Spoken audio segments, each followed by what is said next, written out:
So my name is Mike Macy.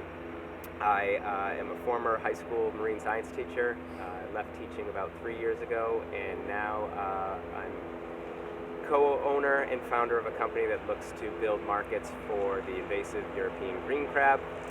Thus far, we've been fairly successful at molting out green crabs and getting those into restaurants as softshell crabs. But we're really excited about trying to explore and develop new markets for green crabs, because we firmly believe that it's very much an underutilized species here in the state of Maine and in the Gulf of Maine at large.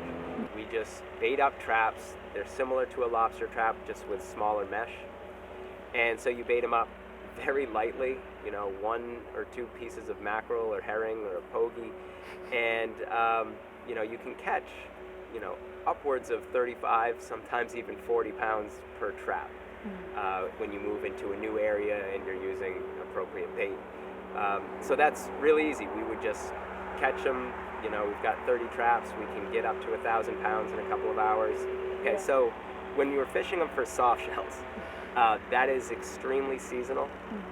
The season for the male molt is, they'll really start molting end of May into early July. And so you need to catch them before they go into that molting process, because if they're molting, they're not going to be out foraging and looking to feed. So what we have to do is catch them weeks, sometimes maybe even a month before, and look for those signs on their underbelly that they are going to go ahead and go into the molting process. So we set out our traps in the spring, starting in April, and we fish hard during that time, and we're checking each and every crab.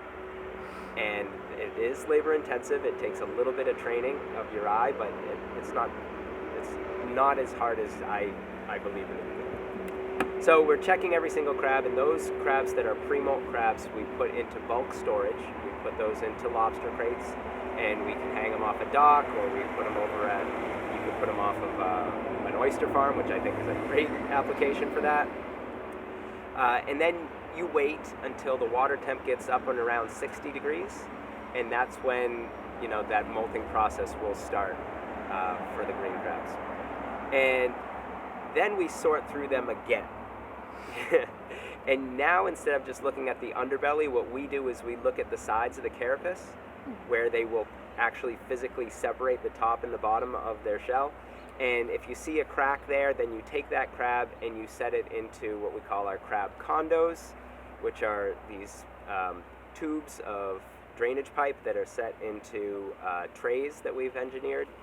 And then we can stack 3 of those trays into a lobster crate. And so we house 72 crabs individually within these lobster crates in what we call our crab condos.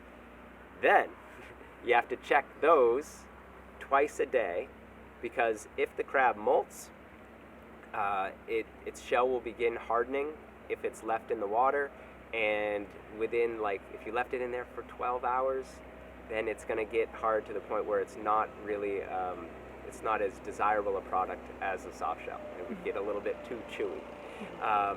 So once we have those soft shells and they're taken out of the water, they will not harden. They'll stay alive in a refrigerator, in a Tupperware with just some knotted racks and seaweed, and they're happy like that for at least a week. We don't really lose much product when we're storing it. Those will go off to restaurants as quick as possible, and the restaurants, they'll use them in different ways. Some are serving them as an appetizer, some are doing sliders, some are doing them over pastas. So we've worked with a lot of really creative chefs who have done exceptional work, and they're really thrilled about the quality of the product. So we believe that the soft shell market is one that's ready to go, ready to expand and get into far more restaurants. Thus far, we're in 7 restaurants. We've got wholesalers banging on our doors. 3 different wholesalers are ready to fight over our product if we wanted to go that route, and are ready to pay more than we've been charging. The price per pound, if you're looking at, a crab, a good-sized crab is about 1/10 of a pound. So if you're selling them at $2.50 per crab, that's $25 per pound. We see that value coming up that price point coming up to closer to $40 a pound for softshell crab. That's pretty consistent with what they get over in Italy and what folks get for blue crab in the Chesapeake and down in the Gulf and things like that. So that's a good bar and a kind of a good barometer to set that price point at.